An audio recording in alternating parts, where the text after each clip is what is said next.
देश के लिए ऐतिहासिक दिन स्वाधीनता दिवस, यानी देश के हर एक व्यक्ति के लिए, हर एक इंसान के लिए, समस्त भारतवासियों के लिए आज का दिन स्वतंत्रता दिवस बहुत खास है।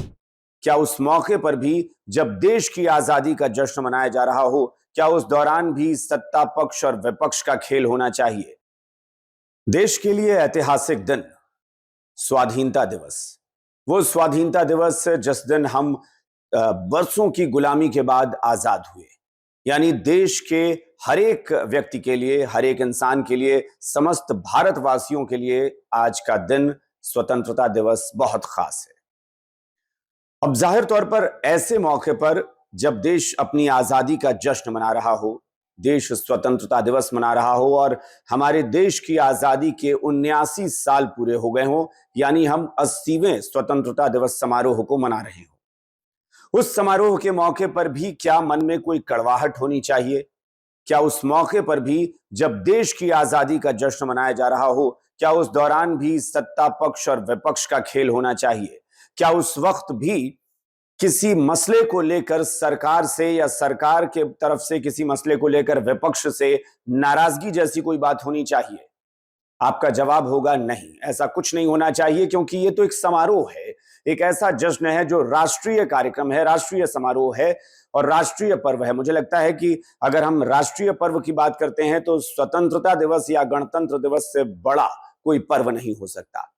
आप होली मना सकते हैं, दिवाली मना सकते हैं, ईद मना सकते हैं, दशहरा मना सकते हैं, तमाम त्योहार मना सकते हैं, लेकिन देश की आजादी के दिन से बड़ा भला कौन सा दिन हो सकता है?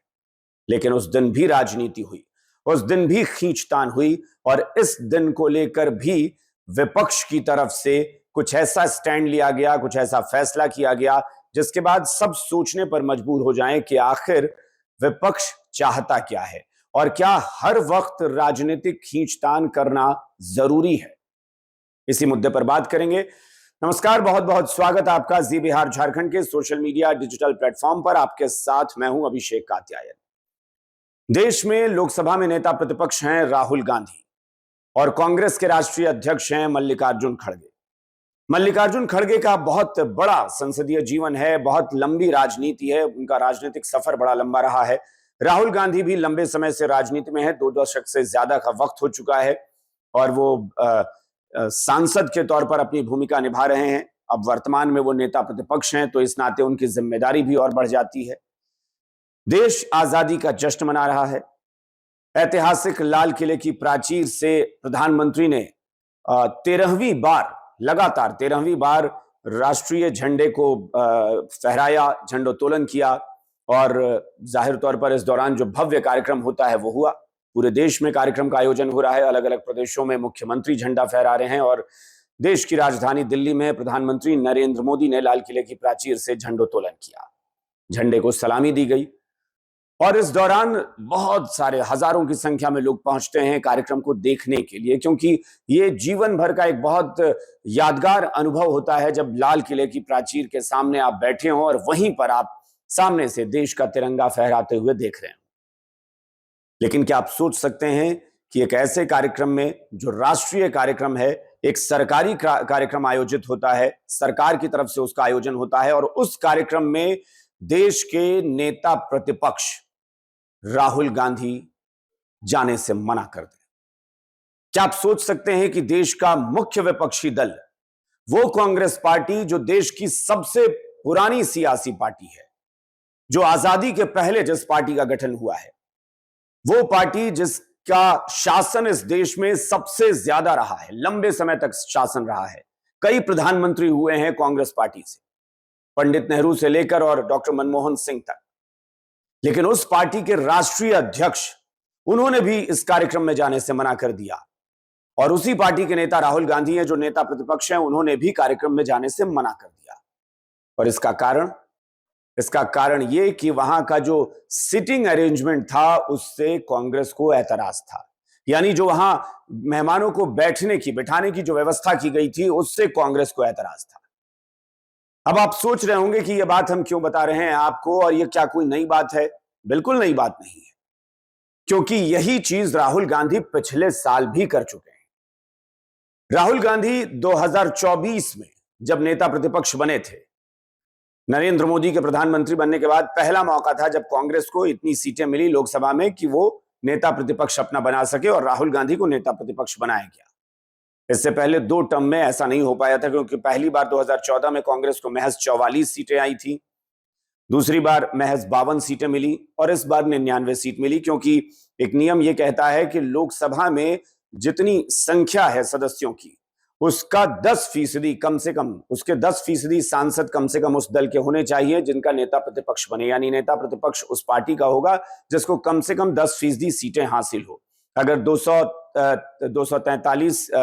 543 सीटें हैं, तो 543 सीटों में कम से कम 54 सीटें या 55 सीटें मिलनी चाहिए। 55 आप कह सकते हैं, 55 सीटें कांग्रेस को मिलनी चाहिए, तभी जाकर कांग्रेस अपना लोकसभा में नेता प्रतिपक्ष बना सकती है, जो कि कांग्रेस को नहीं मिल रही थी।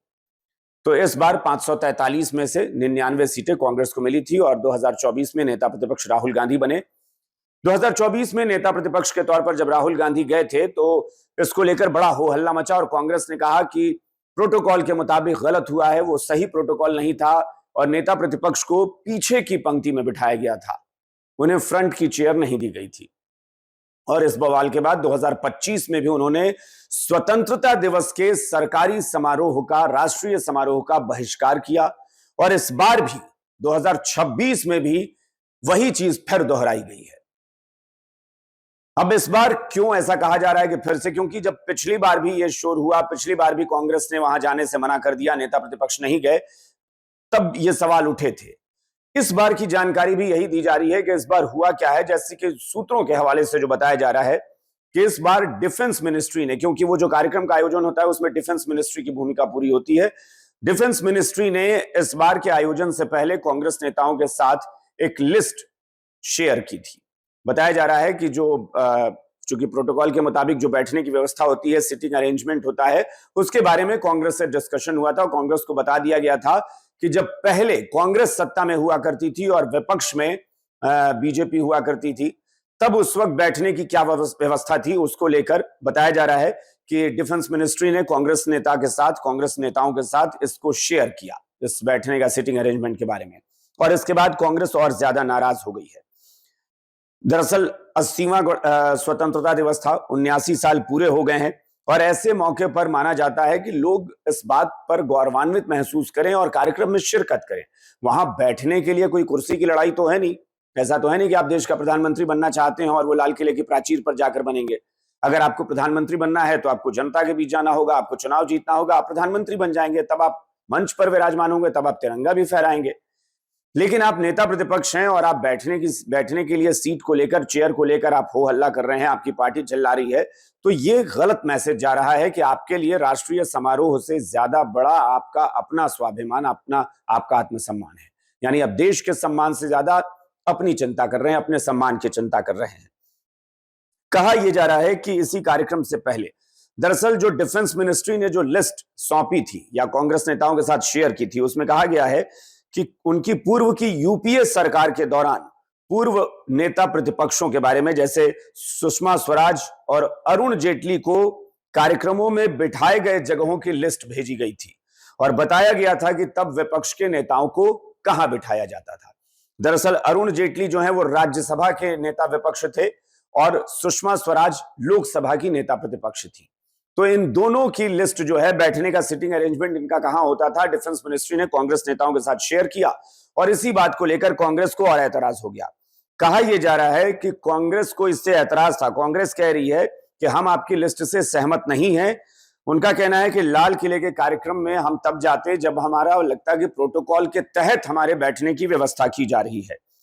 राहुल गांधी और मल्लिकार्जुन खड़गे दोनों के बारे में बताया जा रहा है कि गलत प्रोटोकॉल वो बता रहे हैं, और वो कह रहे हैं कि गलत प्रोटोकॉल की वजह से हम इस कार्यक्रम में शिरकत नहीं करेंगे।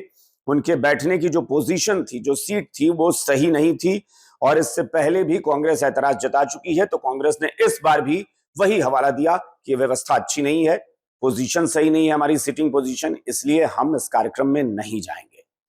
अब देश की जनता को तय करना है कि क्या कोई इतना पूर्वाग्रह से ग्रसित हो सकता है? क्या कोई पार्टी या कोई नेता देश के सम्मान से ज्यादा अपने सम्मान की फिक्र कर सकता है?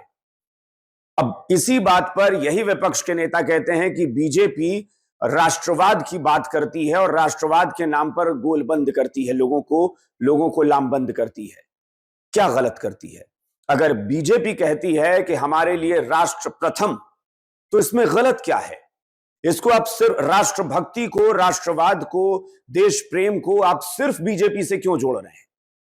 ये तो विपक्ष की कमी है ना कि आपने देश प्रेम, राष्ट्रवाद या राष्ट्रभक्ति को बीजेपी के साथ चस्पा कर दिया। मैं तो कहता हूं कि जो बीजेपी का विरोधी होगा वो भी राष्ट्र प्रेमी होगा, देश प्रेमी होगा, और देश का हर नागरिक राष्ट्रभक्त होना चाहिए, हर नागरिक में राष्ट्रवाद की भावना होनी चाहिए। अगर कांग्रेस में नहीं है तो कांग्रेस को आत्ममंथन, आत्मचिंतन करने की जरूरत है। क्या महज एक कुर्सी पर बैठने के लिए, फ्रंट रो में बैठने के लिए आप जाने से मना कर देंगे? आप कह देंगे कि नहीं, हम राष्ट्रीय कार्यक्रम में शिरकत नहीं करेंगे, हमारे लिए राष्ट्रीय जो स्वाधीनता दिवस है उसका कार्यक्रम महत्वपूर्ण नहीं है। हाँ, ये ठीक है, मैं मानता हूं कि आपने अपने मुख्यालय में तिरंगा फहरा लिया, लेकिन वो राष्ट्रीय समारोह है। और आप ये मत भूलिए कि आप सिर्फ एक कांग्रेस पार्टी के नेता नहीं हैं, आप देश के नेता प्रतिपक्ष हैं, लोकसभा में नेता प्रतिपक्ष हैं। जनप्रतिनिधि के नाते आपको उस कार्यक्रम में शिरकत करना चाहिए था जो राष्ट्रीय कार्यक्रम है, और वो जनता का कार्यक्रम है, क्योंकि सरकारी कार्यक्रम है और सरकारी खर्च अगर होता है तो वो जनता के पैसे से होता है। लेकिन आपने राष्ट्रीय कार्यक्रम से दूरी बना ली।